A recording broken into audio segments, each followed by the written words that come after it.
I'm Rachel Hubbard, and I want you to know that KOSU is here for the long haul. After federal cuts, we're not just surviving, we're going to build. Our reporters are telling the stories that connect Oklahoma. We might be defunded, but because of you, we are absolutely not defeated. KOSU is driven by monthly donors. If you're not one, please consider making a monthly donation today, and then go to donate.kosu.org.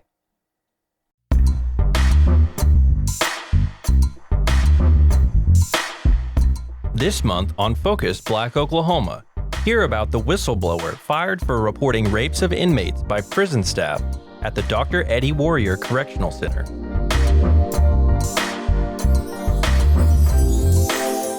Learn about ongoing efforts to clean up pollution at the Tar Creek Superfund Site.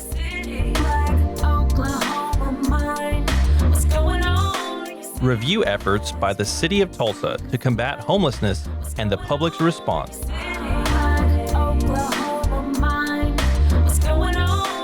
And explore the upcoming 3rd Annual Legacy Open Rodeo. All of this and more on Focus Black Oklahoma.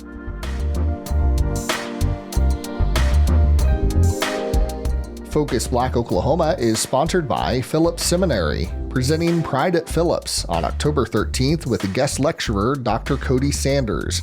Learn more at ptstulsa.edu/events.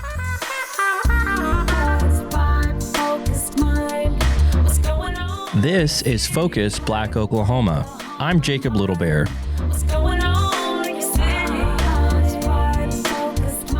Sex scandals and whistleblowers routinely make national headlines, but for years, one Oklahoma whistleblower's report has been swept under the rug. Dr. Whitney Louis was fired in January 2023 from her job as a prison psychologist at the Dr. Eddie Warrior Correctional Center in Taft after she reported numerous instances of rape and sexual assault of inmates by prison staff. Jeremy Kuzmarov has the story. Dr. Whitney Louis is a prison psychologist with over 15 years' experience working in prisons and jails across the United States. In 2018, Dr. Louis decided to take up a new position in her home state of Oklahoma at the Dr. Eddie Warrior Correctional Center, or EWCC, a minimum security facility in Taft. Dr. Lewis's enthusiasm for her new position quickly turned sour when she found the conditions in the prison to be, in her words, disgusting. For one thing, Dr. Louis says that the women at EWCC weren't given balanced meals or adequate female products when they were on their cycles. Some would come up to her and tell her that they had a tampon in for 4 or 5 days, which can cause all kinds of health issues. The women were also expected to go without showers for days because of frequent plumbing issues that prompted the prison management to turn off the water for days at a time, according to Dr. Louis. Group counseling sessions, Dr. Louis said, were cut because the management didn't like that it was part of an incentivized system where women could get time off their sentences for attending. Additionally, Dr. Louis says that the warden, Greg Breslin, who retired in August 2023, was extremely cruel to the women. In one case, according to Dr. Louis, he made a public display of smashing a cat house that an inmate spent considerable time making for feral cats that had entered the facility's grounds. In January 2023, Dr. Louis was fired after she reported 8 sexual assaults and rapes by prison staff to the deputy warden, Margaret Roper, and then to the Office of the Inspector General, or OIG. Dr. Louis had been informed of the rape incidents by women whose trust she had gained through her programs. The 2003 Federal Prison Elimination Act, or PREA, prohibits any sexual contact between prison staff and inmates and defines any sexual contact between inmates and staff as rape. In one of the cases reported by Dr. Louis, a female prisoner accused a male corrections officer of bringing her contraband in exchange for oral sex. In another, a woman accused a corrections officer of having a sexual relationship with her and using his state phone to take nude images of her. And in yet another, a woman reported to Dr. Louis that a male corrections officer opened her shower curtain and watched as she showered.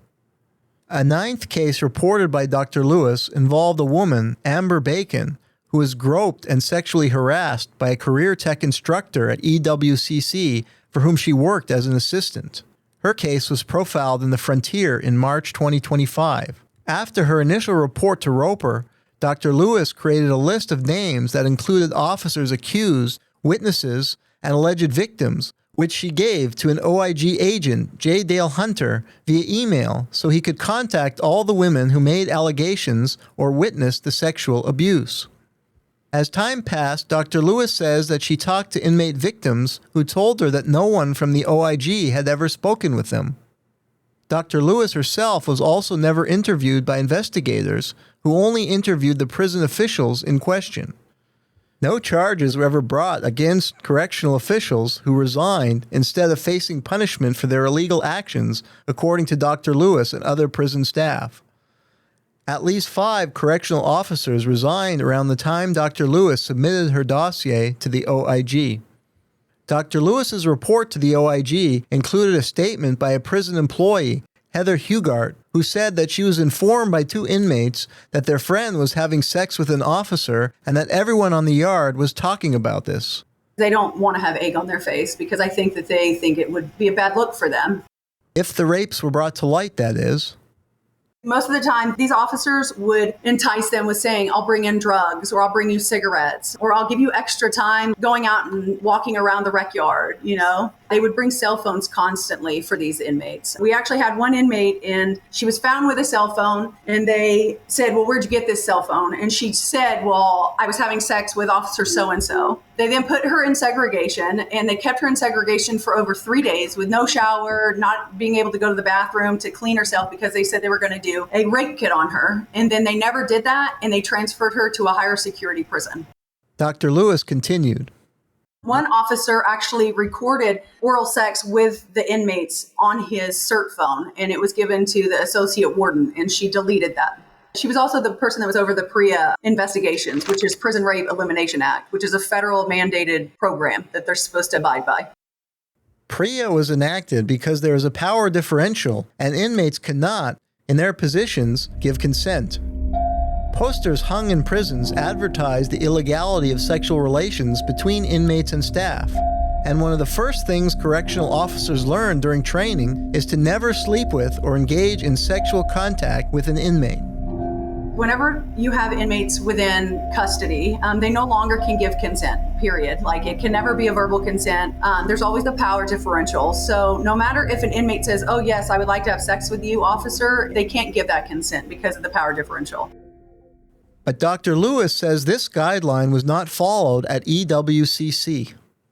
Before Greg Breslin got there, we had an associate warden, and that was Red Eagle. I actually reported him before he was let go, and he was having this sexual relationship with an inmate, and he was bringing her panties, and he would bring her stuff and meet her back in a secluded area. And within the same day that we reported it, they closed out that investigation. Nothing changed until we got a new warden. Asked if there was anything like what she witnessed at EWCC at any other prisons, Dr. Louis said emphatically no. It was disgusting. This is probably the worst prison system I've ever worked in. There was never sexual abuse the way that it is at this prison. Even the federal prisons that we were at, they got arrested by the FBI. They would come with like inside the prison and they would get them. Like, they would arrest them right there. They'd make them they make them an example in front of everyone. Dr. Louis is highly credentialed with deep experience working in prisons and is widely respected by inmates. It's my ethical duty to make sure to protect vulnerable populations. And it's also my moral obligation. You know, it's the right thing to do, to protect people that don't have a voice. Dr. Louis says that she was herself sexually assaulted in late March 2022 at EWCC by a female police lieutenant. I was in the medical hallway and I was talking to the medical secretary right by the staff bathroom, and she came up and grabbed my right buttocks right in front of that secretary. Shanice Ledbetter is her name. Shanice. Then the last name is Led and then Better, Ledbetter. This incident also was never investigated, and Miss Ledbetter was promoted. If she reported it now, she would definitely lose her job. And this was a really good friend of mine. I'd been friends with her the whole time I was there for 3.5 years. And I considered her my best friend. And she was too scared. And she told them that she didn't see anything and she didn't want any trouble. And then she sent me an email that was very lengthy, apologizing because she knows that she hurt me, but she needed to keep her job, is what she said.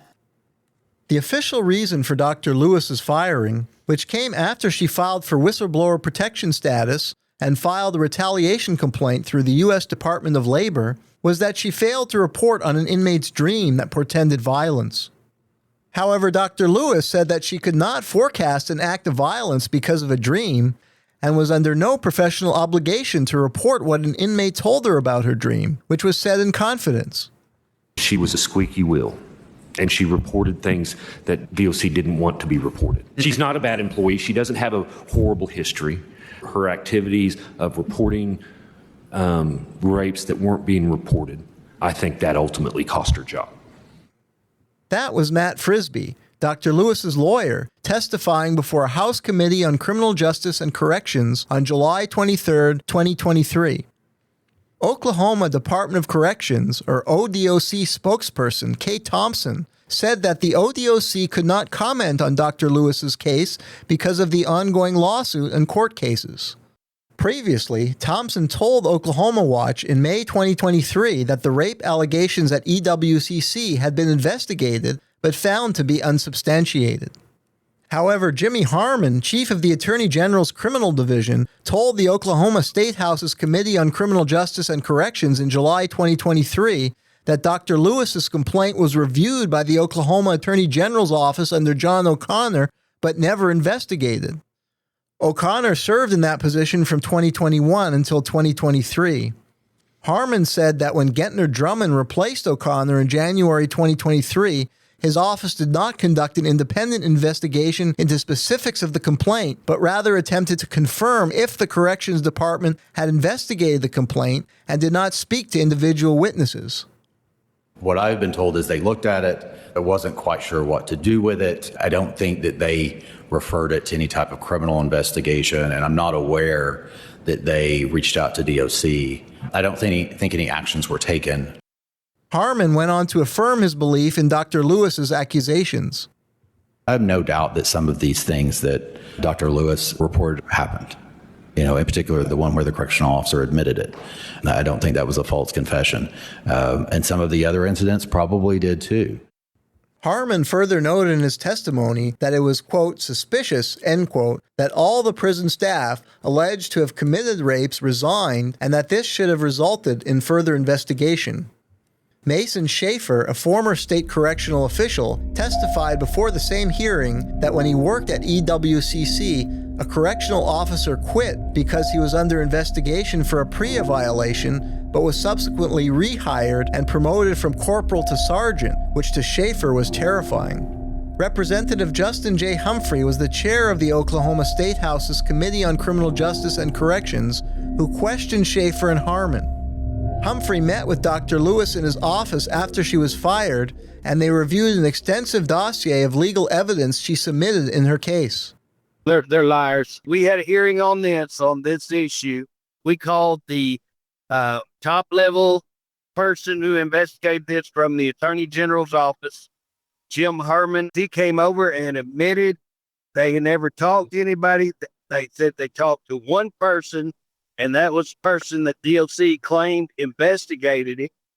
That's the guy we're saying covered it up. So they never talked to, we gave them numerous witnesses. Probably I'd have to go back and look and see if there were 40, but there would be 20, 30 witnesses. Additionally, Humphrey noted that one of the lawyers involved in a child custody case between two officers, and what it was found out, the father of the child had been having sex with an inmate.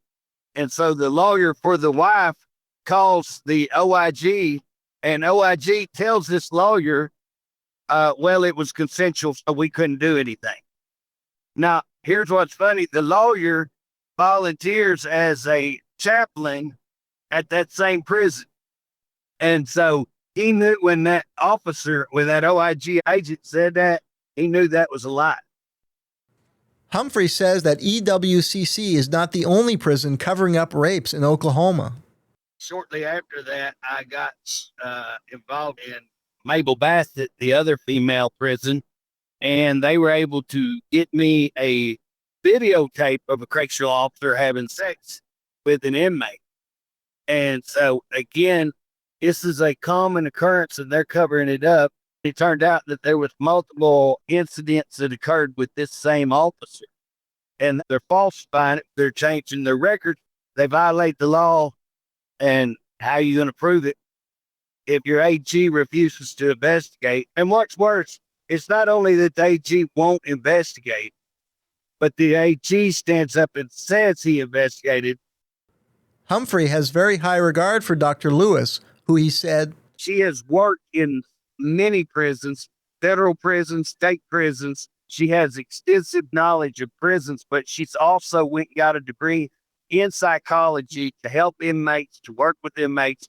I mean, she has given her life to doing psychology and working with inmates and trying to help inmates, and has never, to my knowledge, had any discipline issues in all of the prisons that she's worked at, all of the positions that she's held in prisons, and never been disciplined. And then now, because she comes forward and reports that the Department of Corrections is covering up inmate rape, officer on inmate rapes, then she is written up, investigated, and fired.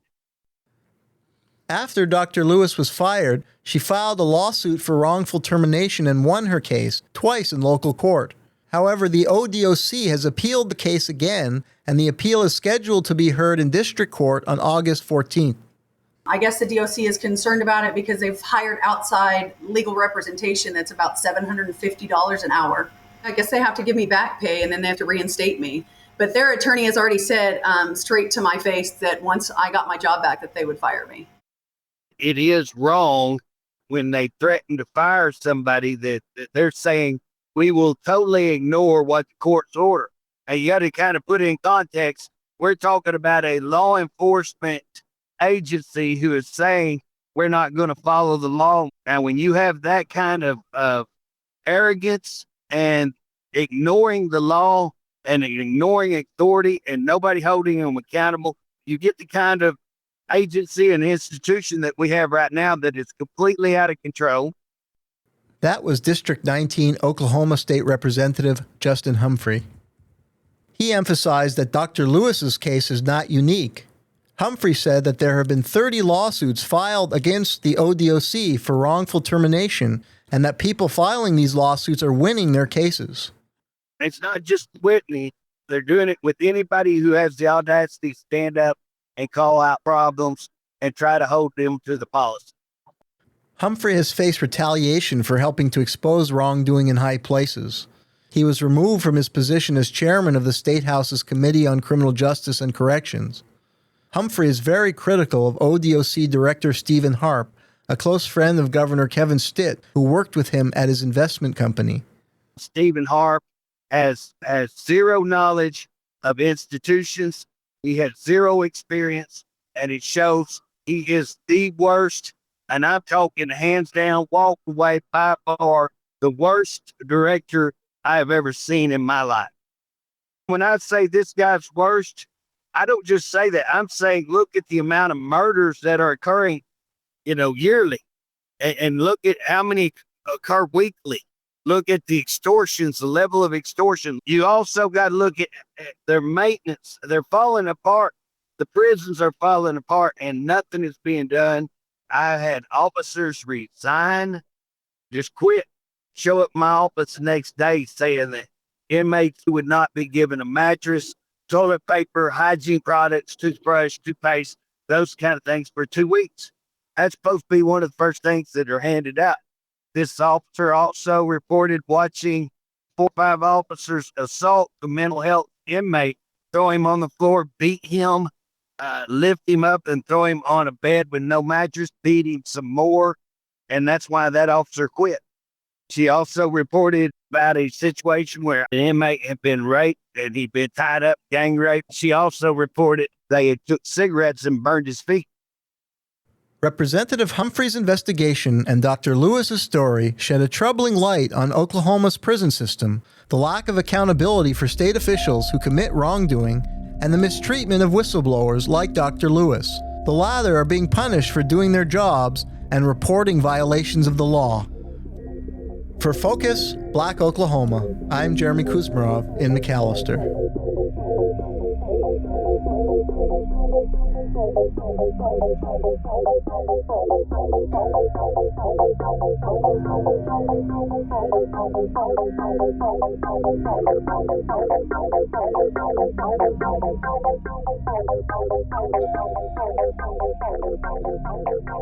In Oklahoma, just on the border of Kansas, stands a ghost town, haunted not by ghosts or evil spirits, but by extreme pollution. The abandoned town of Picher is part of the Tar Creek Superfund Site, which was declared in 1983 due to contamination from mining operations.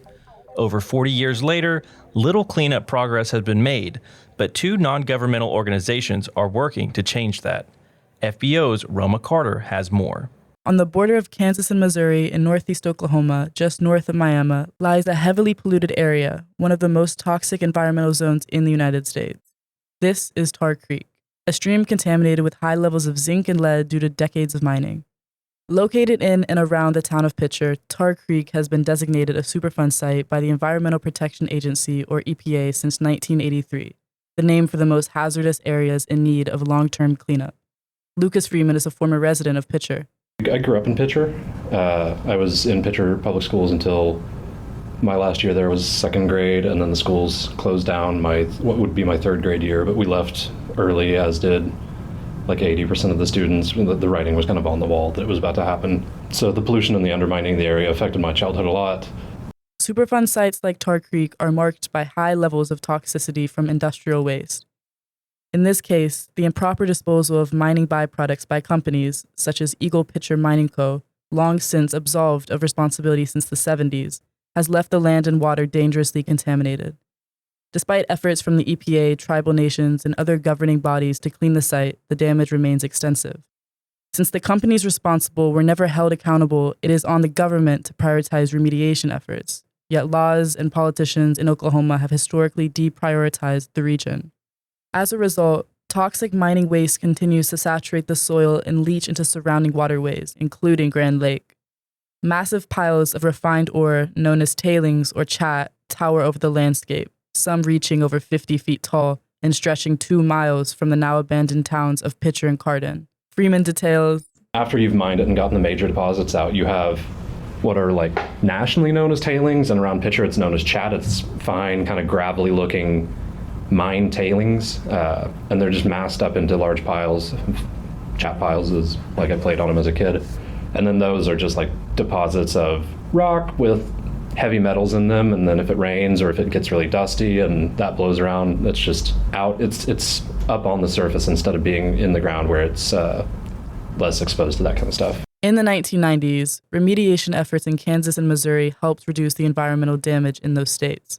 Actions included capping waste piles and restoring streams. However, Oklahoma, where the bulk of the mining occurred, lags behind. So the Tar Creek Superfund Site proper spans southwest Missouri, southeast Kansas, and northeast Oklahoma. A lot of lead and zinc mining throughout the 1900s to 1940s really tapered off after that. One of the main differences, Picher was just out and out, more heavily undermined, better deposits, and just remined in some areas that had been mined once or twice. So we have a lot of mining that didn't happen in Kansas and Missouri. And then you can talk to other folks, and I learned a lot more about this while I was at lead agency in my first year there. A lot of waste from Kansas and Missouri was moved into Oklahoma, according to a local expert and historian sort of fellow that we know. A lot of it was moved into Oklahoma just because that's where the mining operations still existed at the time, and so they could take on their old waste and then be able to sell the land, I think was the motive. Mm-hmm. The other main difference is that Kansas and Missouri are in a different EPA region than Oklahoma, so they have better, frankly, lead soil standards. They have more people working on cleanup. I think Oklahoma is in EPA region 6, I think, if not 6, 7. And it's just largely known as the headquarters for that region is Dallas or Houston, just oil country. It's not the most prestigious EPA region. It's a little more lax, and I think we kind of got frankly shafted with that. Oklahoma is in EPA Region 6, whereas Kansas and Missouri are in EPA Region 7. The stark visual contrast is evident. While Kansas hosts green, picturesque hills just north of the border, a short drive south into Oklahoma reveals towering chap piles and barren land. This contamination has especially devastated Quapaw tribal lands, which were once clean and untouched before the industrial boom. Following the forced relocation of Native American tribes west of the Mississippi, many established new communities in Oklahoma, sharing spaces with existing Quapaw and Ottawa tribes. That peace was short-lived. When mining companies discovered valuable minerals on this land, tribal communities refused to allow extraction, but their denial was ignored. Exploiting legal loopholes and federal oversight, mining companies began full-scale operations in 1904. During ore excavation, a large amount of soil and rock, known as gangue, was extracted along with the valuable minerals. Although this material is largely useless, it must be removed to access the ore. The process of concentrating the valuable minerals and separating them from the gangue is called beneficiation, which involves several steps, including crushing, grinding, and various separation techniques. The refined waste material left over is chat, Freeman explains. There are what are called like crushers there that like are large, tall machines that like break down the deposits until you can get to the lead and zinc. And some of the mines were like big enough, like we've got pictures of massive ladders in there with people standing on them, probably 40, 50 feet in the air, it looks like, trying to chisel out upper cavern walls. You're left afterward. The initial mining is rough enough. I mean, you're using massive oil-fed machines and gasoline-fed machines. And then there are like washing ponds built around to wash off the minerals, which you're washing off some of the mineral with that. And so you're getting like lead, zinc, cadmium, manganese pollution. By the 1980s, many of these companies, including Eagle Picher, had dissolved, leaving behind a toxic legacy for the people of Picher and nearby towns to endure. The federal and state governments have shown concern of remediating the land, but not much priority, one governor suggesting to essentially wipe out Picher and restart completely.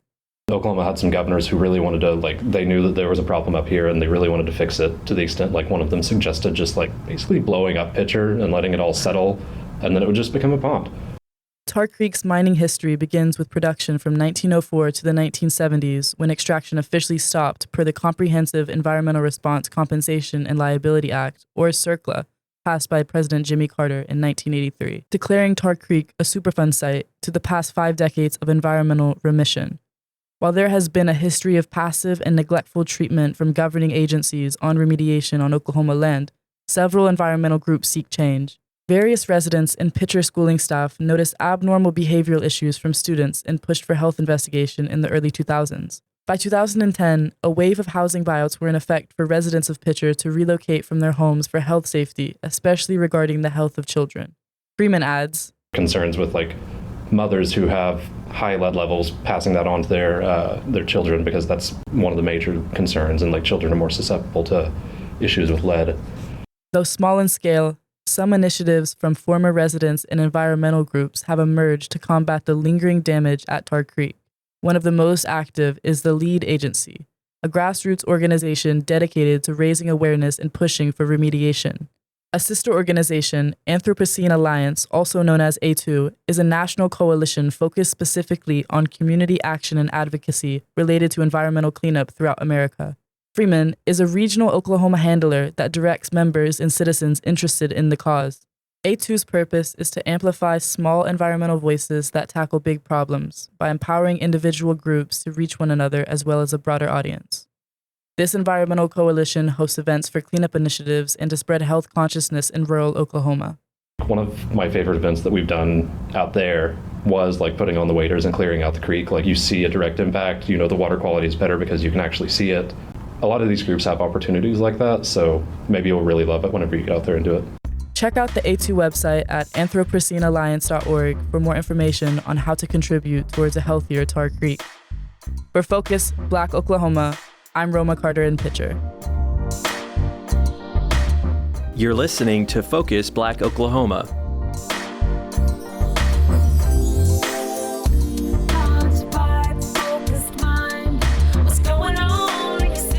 Would you like to pitch a story to FBO or work with us as a correspondent? Please email us at contact@focusblackoklahoma.com or call 918-807-3886. What's going on in your city? The City of Tulsa has introduced myriad solutions in recent months to address the issue of homelessness. These programs and policy changes, ranging from additional shelters, increased access to services, and the installation of boulders at the Denver Avenue bus station downtown, have many Tulsans raising questions about how these decisions are made and whether they will achieve their intended outcomes. Here's Carlos Moreno with details. At a public forum on August 1st, Tulsa Mayor Monroe Nichols spoke with members of the press and the general public regarding concerns around a row of large boulders placed under a line of trees along 4th Street between Cheyenne and Denver Avenue at the Metrolink bus station downtown. Mayor Nichols expressed that while the changes at the bus station were drawing the most attention, they have been a part of a larger slate of policies at the city to address the issues of homelessness. The policy of the administration is essentially that we feel very strongly that we have an obligation to create alternatives for folks, and for us then to be really aggressive about connecting people to those alternatives. So that's number one. Number two, as it relates to the bus station, you may have seen, if you saw the release, you get a feel for not only the service calls that we have in that area, but you also, I think it's important to express the predatory behavior on behalf of some as it relates to how they are preying on folks who are unhoused. It is not a great situation. The bus station is not a homeless shelter, but the question is, what do you do about it?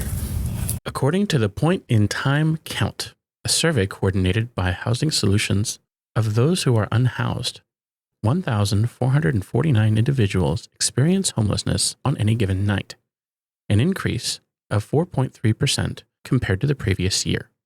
The report also shows that 53% of people included in the point-in-time count identified as Black, Indigenous, or people of color. An executive order issued by the mayor in May indicated that homelessness has increased by 8.6% since 2021. The executive order promises to, quote, achieve functional zero homelessness by 2030, end quote, meaning the experience of homelessness will be rare, brief, and non-recurring. As part of the mayor's strategy, the city partnered with a nonprofit organization, Be Heard, at the end of June to provide shuttles from the bus station to Be Heard's mobile drop-in center, just south of Admiral Place between Sheridan Memorial. Several community members at the public forum, like engineer Derek Gates, expressed that while this would be a good program, those experiencing homelessness would be returning to an unwelcome environment at the bus station. But if you don't have a backdrop, somebody to make sure things don't get totally out of hand, you're pretty much at the mercy of society. And those are the people that I really feel for with this situation. And one of the things she said when she was at her lowest point was the way people treat you, the way people look at you, the way they look away from you. So I know it's not your intent, but when you have boulders where you used to sit, that's telling them we don't really want you here. So I don't know what you could do differently, but I think that's what you're going to be dealing with. I'm not going to come to public meeting and talk to you about it, but I think that's something that has been generated that I'm sure they're dealing with. Sure. Not blaming you, but that's what's happening. Desmond Harris attended the August forum, interested in the city's policies as part of his studies at the University of Oklahoma Urban Design Studio in Norman.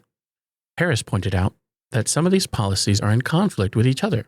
On the one hand, good practice in public art and architecture seeks to draw people to a place. Boulders are intended to drive people away. I think for the side of the profession that wants to have human-centered design, this wouldn't be considered best practice. For the side of the profession that wants to figure out ways to deal with homelessness, which has been the historical part of planning, this would be considered best practice, which is what I assume to be the reason why there was some this as a recommendation, because in the profession to address homelessness, to address people who are a public nuisance on public property or public right-of-way, this is the solutions that they offer. At various points during the forum, Mayor Nichols described that the boulders were part of an existing small area plan for the downtown area. A review of the Downtown Tulsa Master Streetscape Plan and Downtown Area Master Plan at the Tulsa Metropolitan Area Planning Commission indicate that there are plans for streetscaping, but these design recommendations show flat stones for a walkway, not boulders. He then indicated that the boulders were recommended by staff as part of an arts installation, a plan that Arts Commissioner Michelle Dill indicated was far too early to be considered officially adopted by the city. A third claim was that the boulders were donated by a local rock quarry. No evidence could be found for that donation in city council meeting records. Harris has a different name for the boulders, hostile architecture, which is defined as an urban design strategy meant to discourage behaviors such as gathering or resting in public spaces. When you continue to isolate them and socially exclude them from spaces that you wouldn't socially exclude anyone else from, you send a direct message to them that they're not wanted, and you encourage and enforce a kind of societal norm where if you do not have a certain level of living, you don't belong in our community. And hostile architecture is one of the ways that you do that, on the guise of it being architecture and art. For his part, the mayor says that he is still learning. He indicated that he is willing to listen to input and feedback from the public and to let data guide which policies would be success or failure. However, Nichols does insist that he would not want to see the bus station designed as a resource for public services. The goal of my administration, the policy of this administration, this will be stuff that will roll out really, really soon, is to rapidly house people who are currently on the streets. And the boulders on at the bus station nor the shuttles to be heard do I think are going to be the end all be all things to either one of those to that goal. Those two interventions are maybe some that ladders up, and one maybe with a negative impact, hopefully one with a positive impact. And I think where I'm always going to be slightly different, and maybe this is because I'm learning this stuff, is that we have a better opportunity to improve people's outcomes in a setting that is designed to help people improve their outcomes. And I just don't believe the bus station is a place that is designed to improve people's outcomes. I could be wrong about that, but I don't think that is the case. The following week, on August 6th, Tulsa nonprofits Housing Solutions and A Way Home for Tulsa unveiled A Path to Home, a comprehensive strategy to leverage $4.3 million in order to provide housing and supportive services for 300 people in the span of 9 months. The plan is expected to begin in September of this year. For more information about Tulsa's strategy to address homelessness, visit housingsolutionsTulsa.org. For Focus Black Oklahoma, I'm Carlos Moreno in Tulsa.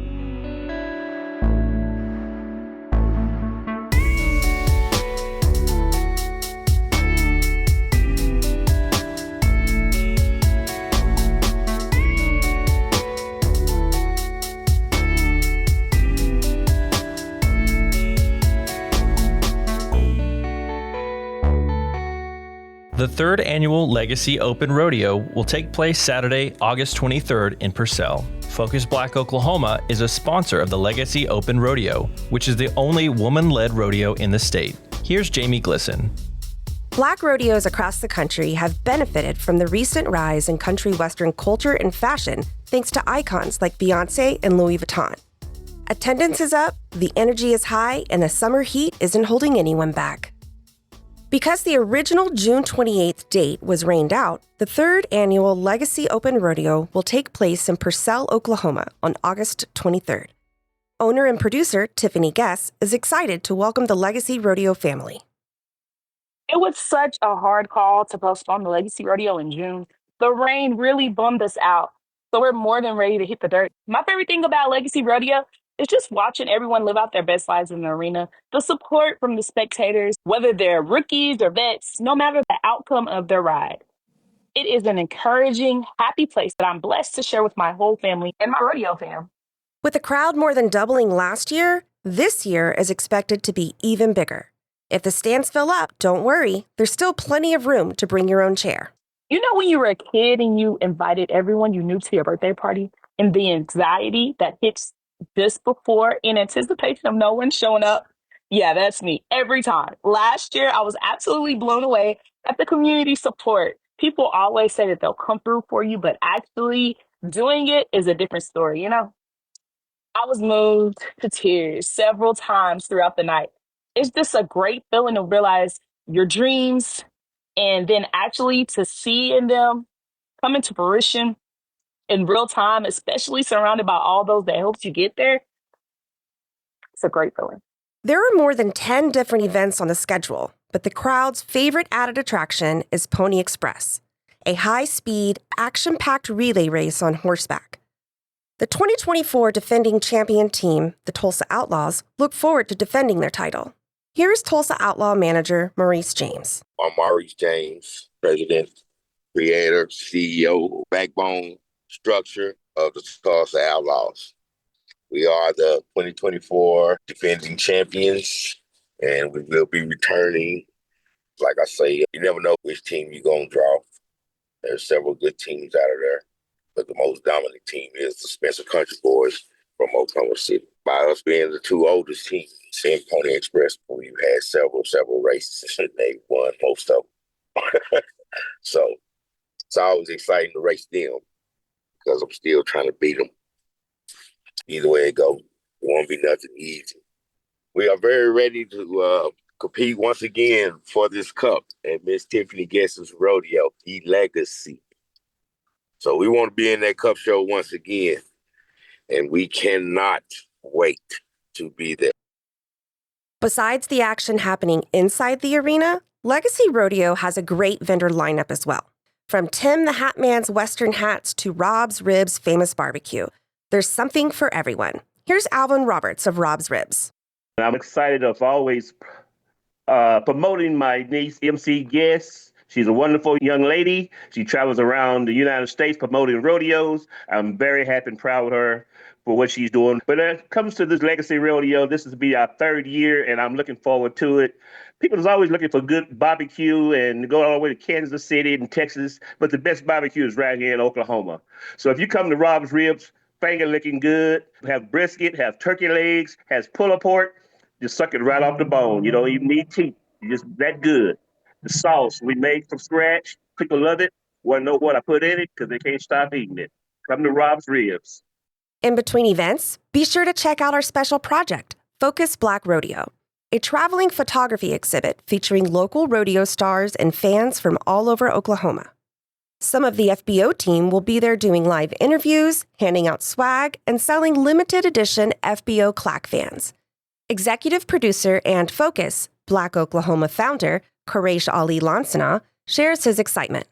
Oklahoma is the center of Black rodeo culture in this nation. And so, as Focus Black Oklahoma, we are proud and honored to be a sponsor and involved with the third annual Legacy Open Rodeo, particularly because Ms. Tiffany Guess, who is the founder of the rodeo, is one of the few, if not the only, woman who runs a rodeo in the state and, if not, the nation.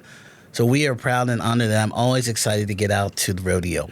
The Legacy Open Rodeo will be at the McLean County Expo Center in Purcell, Oklahoma on Saturday, August 23rd at 8 p.m. Gates open at 7. For more information, visit the Legacy Open Rodeo Facebook page.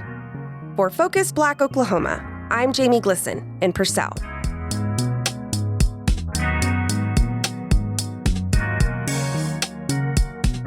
Thanks for joining us on Focus Black Oklahoma.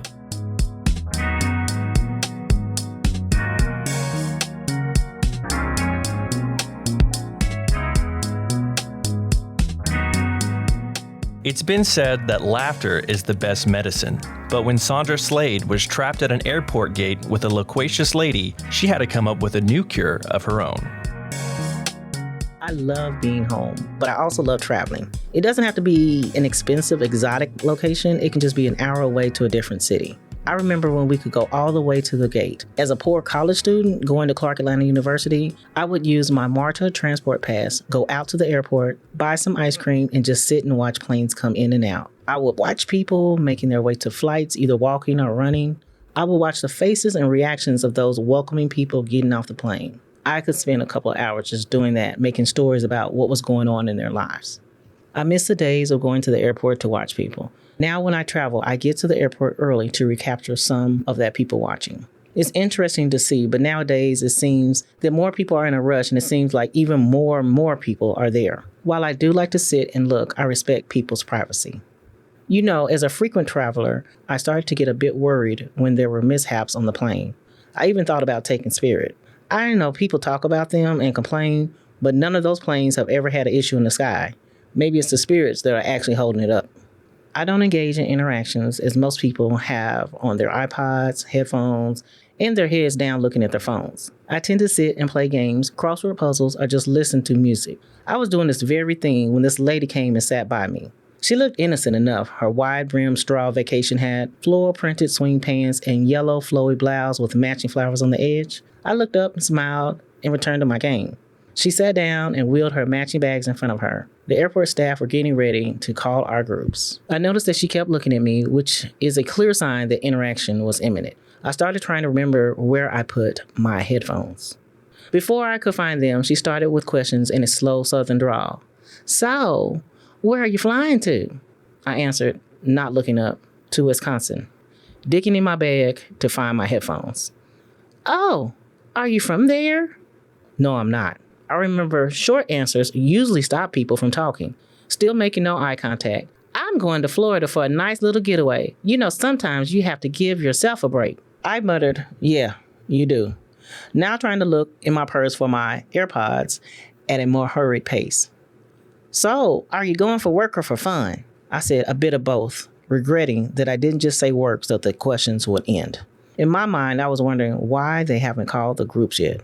I called her Miss Florida, South Carolina. She kept asking me questions and I sat there slowly answering them, dying inside and wishing that we were soon bored and I could stop this madness. Miss Florida, South Carolina has asked me everything under the sun, my work, my kids, if I'm married, how long do I plan to be gone? I had to escape. I told her politely I needed to go to the bathroom. I gather my things, stand up with a sigh of relief, and go to the nearest restroom. I get to the bathroom and put my stuff neatly in the stall. Just as I was finishing, the toilet does a loud, hard flush that scares me. I hate those things.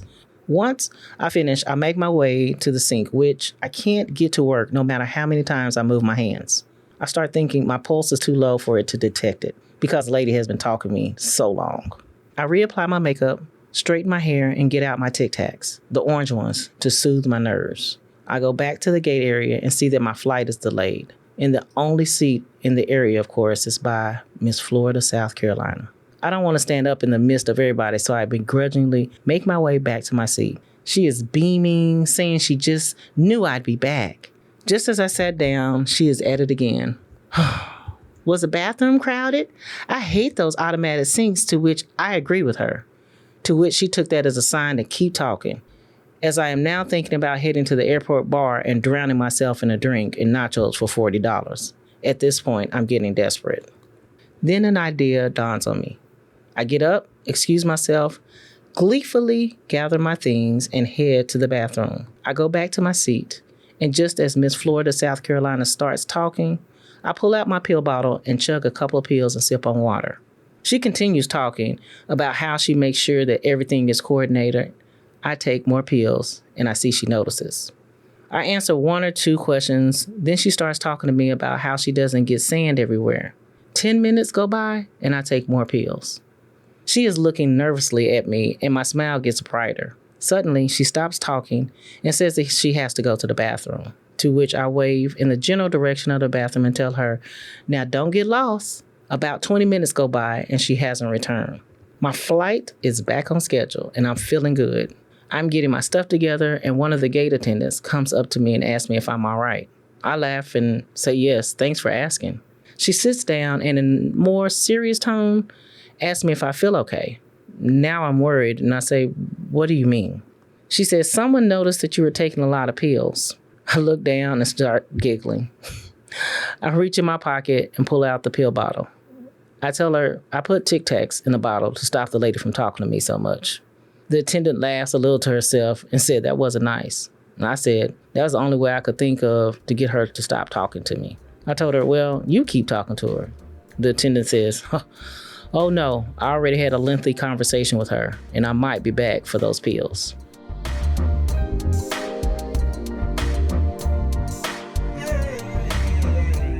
I'm Jordan Singfield, a rising senior broadcast journalism major at Langston University, and I'm a proud member of the illustrious Iota chapter of Sigma Gamma Rho Sorority Incorporated. Being a Dallas native and coming out to Tulsa to intern at Focus Black Oklahoma, I had no idea what I was getting into. Being a college senior wanting to explore a different city and culture, I knew I needed to take a leap. Interning here at FBO gave me the opportunity to explore my strengths as a journalist through being a correspondent, as well as producing my own and other stories. I've learned what it meant to use my voice and skills to empower others and the greater good. Although my time is coming to an end in the fall, I'm glad I was able to take away an experience of a lifetime.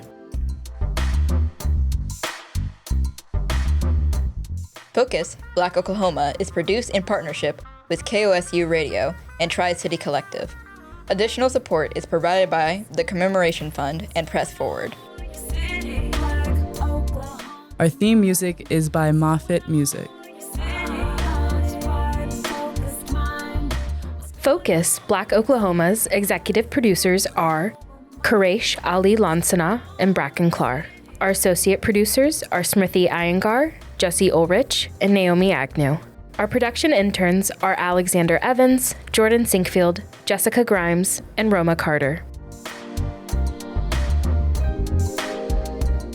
You can visit us online at kosu.org or focusblackoklahoma.com and on YouTube at Tri-City Collective OK. You can follow us on Instagram at FocusBlackOK and on Facebook at facebook.com/FocusBlackOK.